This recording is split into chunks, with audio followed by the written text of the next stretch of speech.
Oh iya, sudah ketemu. Baik, langsung saya mulai ya. Assalamualaikum warahmatullahi wabarakatuh. Bismillah, alhamdulillah, salatu wassalamu ala rasulillah Sayyidina Muhammad bin Abdullah amma ba'd. Yang saya muliakan, yang saya hormati teman-teman mahasiswa sekalian. Alhamdulillah kita bisa berkumpul, bermuajahah di majelis ilmu meskipun masih via virtual. Semoga ini tidak mengurangi keberkahan dan manfaat dari apa yang telah kita kaji pada kesempatan kali ini. Bismillahirrahmanirrahim. Qala al-musannifu rahimahullah wa nafa'ana bihi wa bi'ulumihi wa bi asrarihi fid dharaini amin. Wa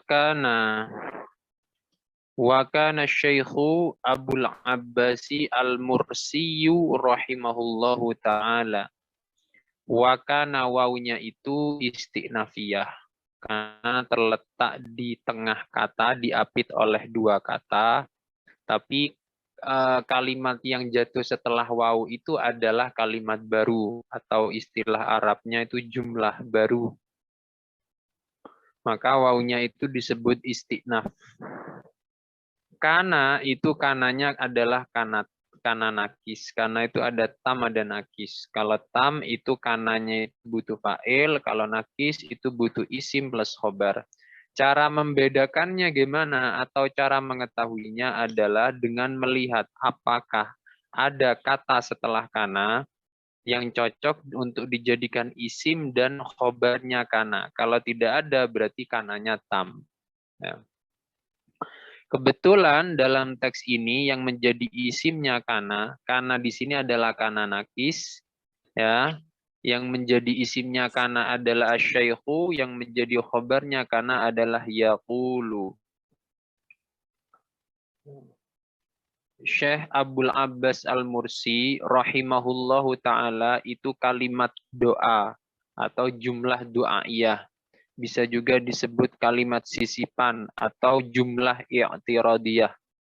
Yaqulu menjadi khobarnya kana, harus dibaca nasab, tanda nasabnya tidak ada karena dia itu jumlah. Mana jumlahnya? Dia adalah jumlah fi'liyah, yaqulu sebagai fi'il, ya. Fa'ilnya adalah berupa domir mustatir, tersimpan, yang kalau ditampakkan berupa huwa, yang marji'nya ke asyaikhu. Yang marji'nya ke asyaikhu.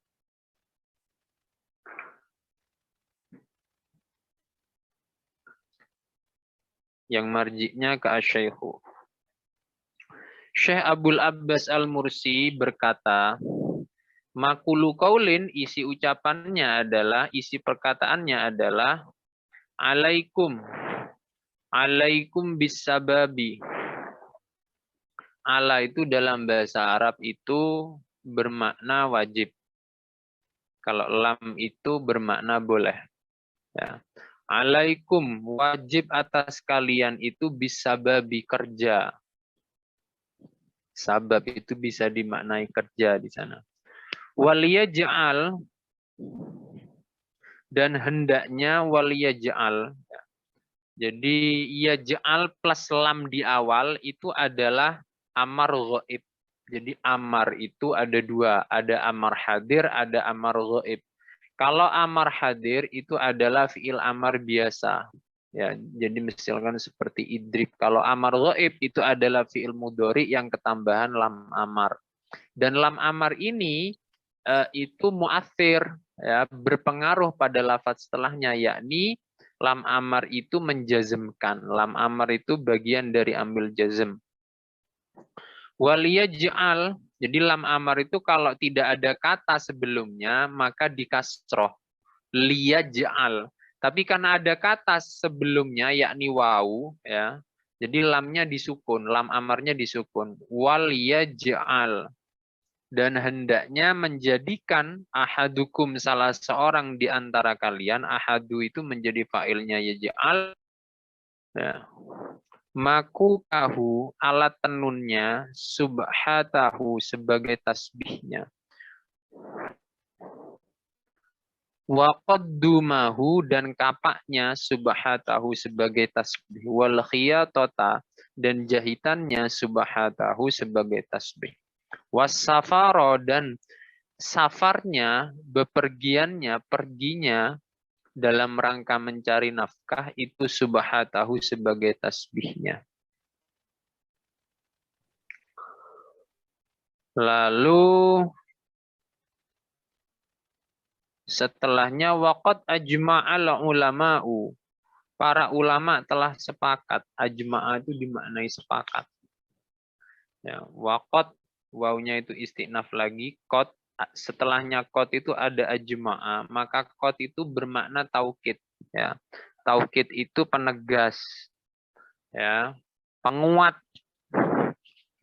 Jadi qad itu ketika masuk pada fi'il madhi bisa berfungsi sebagai taukid, bisa takrib menunjukkan masa terjadinya sesuatu dekat. Dan ketika masuk pada fi'il mudhari dia bisa bermakna taklil, ya, menunjukkan sesuatu yang terjadi itu jarang. Nah, kalau ini karena masuk pada fi'il madhi, ya, itu dimaknai taukid. Sungguh maknanya itu. Ulama sepakat ala annal kasba wajibun wujuban muakkadan mulhaqon birut batil imani. Ya. Jadi ulama sepakat bahwa sesungguhnya bekerja itu hal yang wajib, ya. Wujuban muakkadan itu jadi maf'ul mutlak, dengan wajib muakkad, hukumnya wajib muakkad. Mulhaqon yang diserupakan dengan birut batil imani, ya, keimanan, pangkat keimanan.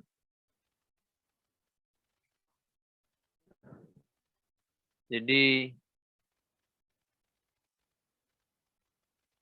nah ini sampai ada kata setelahnya itu sampai ada ungkapan seperti ini. Wa ma'lumun annaman lakas balahu. Ya. Annaman lakas balahu. Ya. Maklumnya itu bahwa orang yang tidak memiliki pekerjaan, fahuwa kalmar'ati, maka dia seperti perempuan, la hadzalahu firrajulati. Ya, gak lanang gitu loh. Itu makna apa? Bebasnya gitu. La hadza, ya.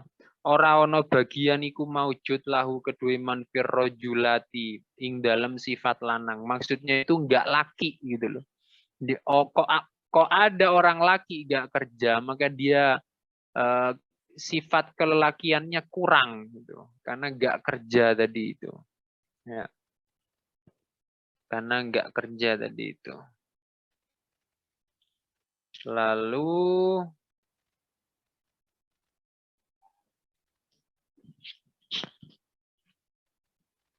ya mungkin sementara itu ya dari saya pengantar biar nggak lama-lama, kan nggak mungkin saya baca semua ini. Silahkan presentator, mana presentator? Oke, Pak. Silahkan sampean bacakan pertanyaan yang belum terjawab, atau dari presentator sendiri ada pertanyaan, atau dari audien ada pertanyaan baru. Langsung ditanyakan ke saya. Iya.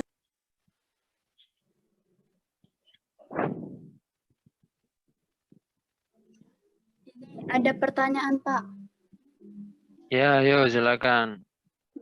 Mengapa orang fakir yang pengangguran itu tidak bermanfaat bagi siapapun? Bukankah orang fakir memanglah dirinya benar-benar sama sekali tidak memiliki apapun dan tenaga untuk menghidupi kehidupannya? Tetapi kita sebagai orang yang mampu bisa memberikan bantuan kepada orang fakir yang pengangguran tersebut. Dan pastinya orang fakir yang pengangguran tersebut akan mendoakan kita yang telah membantunya. Apakah hal tersebut tidak disebut sebagai manfaat? Itu, Pak. Iya. Yang manfaat itu ya bagi si pemberi. Kalau si penerima ya apa manfaatnya, nggak ada. Ya. Kalau si peminta-minta. Jadi gini ya. Jadi kalau dalam istilah fikih, dalam istilah zakat itu ada fakir, ada miskin. Kalau fakir itu memang la mala wala kasba. Jadi nggak punya harta dan nggak punya pekerjaan. Kalau miskin itu apa namanya? Punya pekerjaan, tak punya penghasilan, tapi penghasilannya tidak bisa mencukupi. Kalau miskin, misalkan uang yang harus didapat setiap harinya itu adalah 10.000, tapi penghasilannya setiap hari hanya 7.000. Nah, kalau fakir itu memang lamala wala kasba, gak duwe dunya ya gak duwe pekerjaan.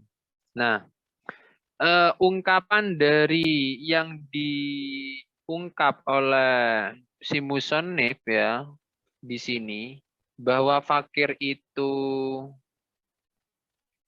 gimana tadi? Teks Arabnya gimana? Hukmul fakiril ladzi la hirfata lahu hukmul bumati sakinati fil kharabi. Laisa fihi naf'un li ahadin. Oh, ini ya. Jadi hukumnya seorang fakir yang tidak memiliki pekerjaan itu seperti burung hantu as-sakinati. As-sakinati yang menetap fil kharabi di bangunan yang roboh. Laisa fiha naf'un li ahadin. Burung tersebut tidak memiliki manfaat untuk siapapun. Ya. Jadi fakir yang tidak memiliki pekerjaan. Jadi jangankan untuk orang lain, untuk dirinya sendiri aja dia tidak bisa ya itu ngasih manfaat untuk diri sendiri atau apalagi orang lain itu ya. Jadi gini, dalam satu riwayat itu pernah Rasulullah itu kedatangan salah seorang sahabat, dia mengadukan kemiskinaannya lalu diberi uang oleh Rasulullah untuk membeli kapak, diberi uang disuruh beli kapak. Setelah si sahabat ini beli kapak, datang lagi ke Rasulullah. Lalu Rasulullah bilang, sekarang carilah kayu di hutan, ya, lalu jual ke pasar.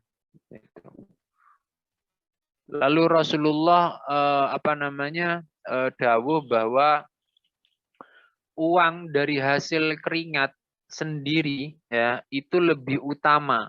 Nah, jadi dalam riwayat yang lain itu pernah Rasulullah duduk-duduk bersama para sahabat, lalu ada lewat seorang pekerja keras. Jadi salah satu sahabat itu matur sama Rasulullah, ya Rasulullah, kalau ini orang adalah dia itu orang yang rajin bekerja.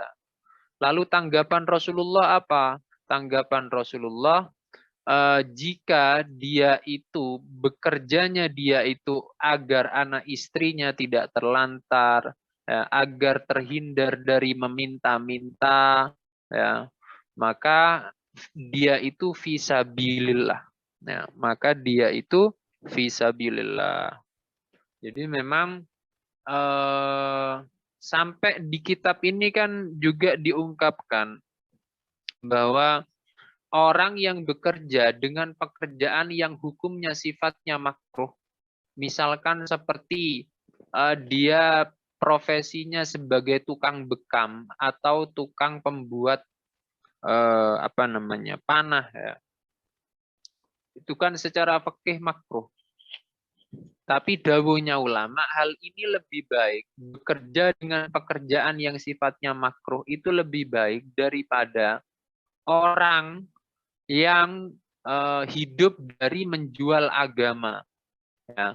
Atau dia mengharap apa namanya pemberian orang karena orang-orang itu melihat bahwa dia soleh. Contoh gampangnya itu seperti kiai, seorang kiai, ada seorang kiai, ya, atau ada seorang penceramah, atau ada seorang tokoh masyarakat. Ya, dia hidup dari hasil ceramahnya. Ya. Dia hidup dari hasil ceramahnya dan memang arep-arep dari uang ceramah. Ya, itu. Maka bukan haram, tidak. Uang yang diterima hasil ceramah itu halal. Uang yang diterima dari hasil salam tempel orang itu halal. Ya, misalkan ini kok gak ada orangnya. Syifaul Fikri, Muhammad Iqbal, ini atap yang di-shoot ini. Kamelia ini tembok yang di-shoot. Syifaul Fikri mana orangnya? Oh, gak ada, tidur. Muhammad Iqbal tidur. Kamelia Farahna tidur.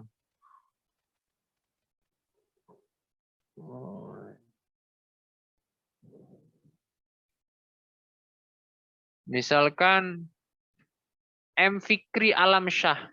Ya. Misalkan M. Fikri Alamsyah. M. Fikri Alamsyah ini adalah seorang penceramah, mubalik kondang misalnya, terkenal. Ya.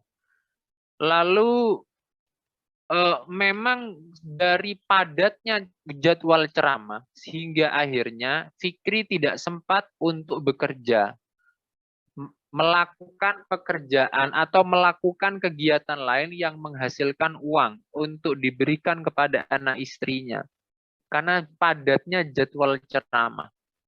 Ya.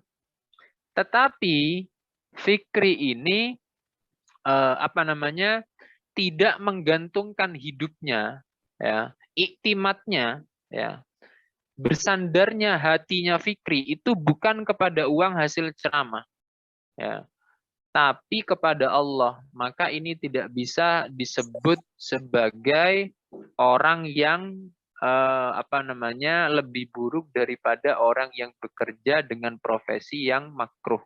Ya.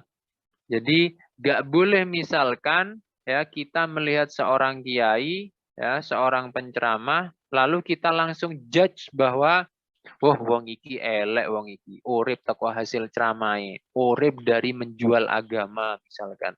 Nggak boleh karena itu lagi-lagi kembali ke hati. Ya, dan hati itu nggak ada yang tahu, kembali ke niat.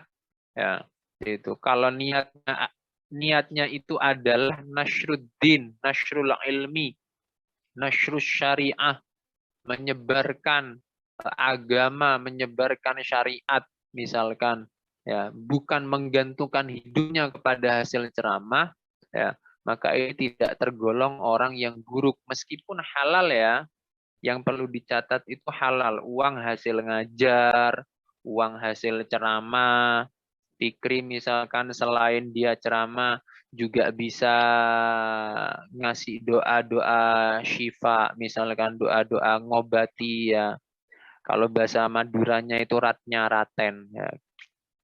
Jadi selain kiai penceramah, Fikri juga kiai rat syarat. Kalau Maduranya itu kiai rat syarat. Ya. Apakah halal uang-uang yang diterima? Halal. Ya. Cuma itu memang semua kembali kepada niat, kepada hatinya. Dia menggantungkan hatinya ke siapa. Itu ya, siapa tadi pertanyaannya itu? Halo, Thor. Iya, Ustaz. Mana tadi? Ya. Ya. Terus yang lain dari presentator sendiri atau dari audien mau bertanya? Jadi dalam konteks nanti kalian kelak ketika sudah menikah, ya misalkan al firdausi nuzula. Ketika sampean kelak sudah menikah, itu yang punya tanggung jawab menafkahi itu adalah suami. Ya. Yang punya tanggung jawab menafkahi itu adalah suami. Jadi kalau suami sampean ongkang-ongkang tidak mau cari cari ma'isyah, cari uang, ya. Jadi pagi-pagi sudah minta kopi, minta dihidangkan kopi, rokok, tapi ongkang-ongkang nggak mau cari ma'isyah, ya siramkan aja kopinya. Gitu ya, Alfia.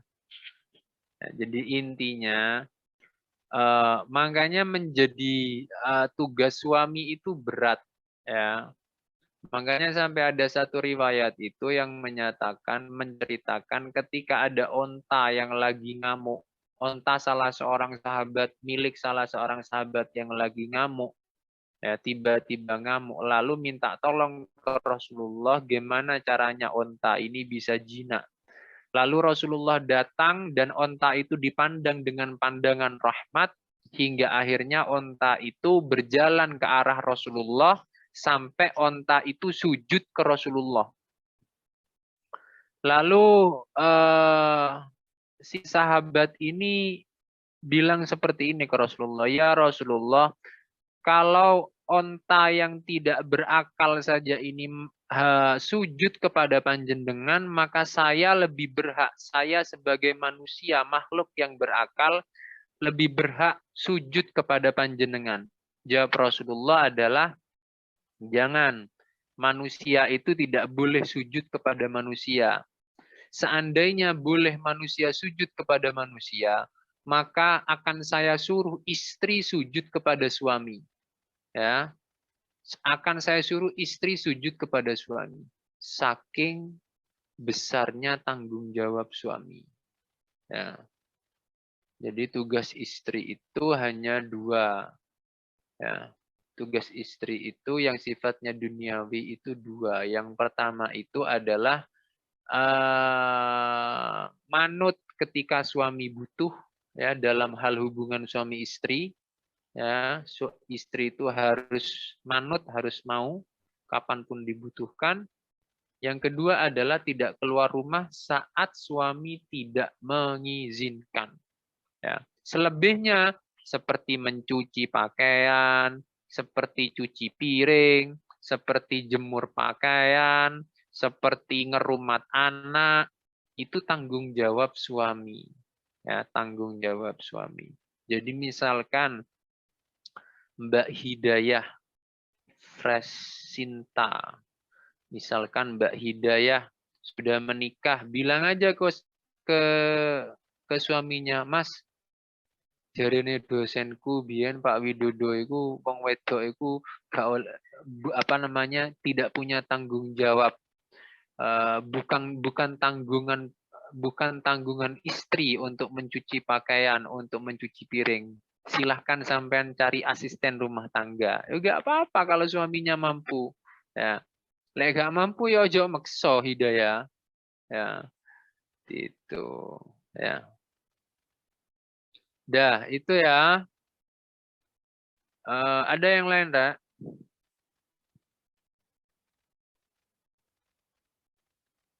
Saya tunggu 5 detik.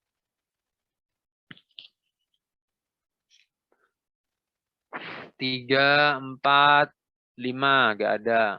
Ya. Saya cukupkan dulu. Nanti kalau memang ada pertanyaan lagi, silakan ditanyakan via WA group, ya, atau ya via WA group, atau misalkan karena memang ada beberapa teman-teman mahasiswa itu yang tidak tanya di grup, tapi langsung chat pribadi ke saya, nggak apa-apa. Ya. Mungkin itu ya, semoga bermanfaat. Ihdinas siratal mustaqim. Wassalamualaikum warahmatullahi wabarakatuh. Waalaikumsalam warahmatullahi wabarakatuh. Waalaikumsalam warahmatullahi wabarakatuh. Waalaikumsalam warahmatullahi wabarakatuh.